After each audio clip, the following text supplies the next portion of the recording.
กันว้าวตื่นเต้นหน่อยทุกคนเนี่ยจะมารีวิวตัว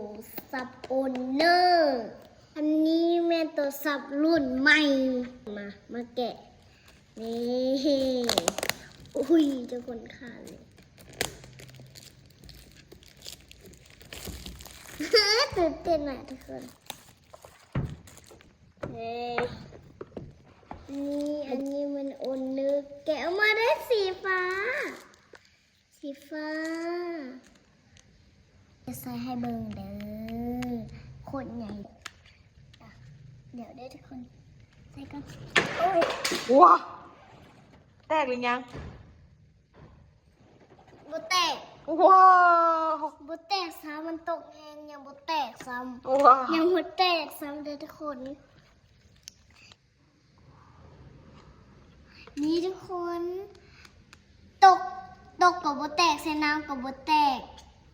มันกั่นน้ำได้เด้อทุกคนนี่ถ้าเรามาเปิดก่อนเด้อพาสเวิร์ดนั่นแบบโอ้ยบ่ต้องให้พาสเวิร์ดเลยทุกคนนี่YouTube มีใส่อันนี้เป็นโทรศัพท์รุ่นยังก่อนรุ่นใหม่จ้าทุกคนอุ๊ยมันมีเกมอันนี้เกมอันเดียวให้โหลดนำเลยทุกคนโทรศัพท์โอเนอร์ X94 ทนทานทุกสถานการณ์ต้องใส่โอเนอร์อย่างเพอร์เฟกต์นี่ก็มาเบิ่งเคสมันเด้อนี่เคสจะเป็นสีดำเคสโอเนอร์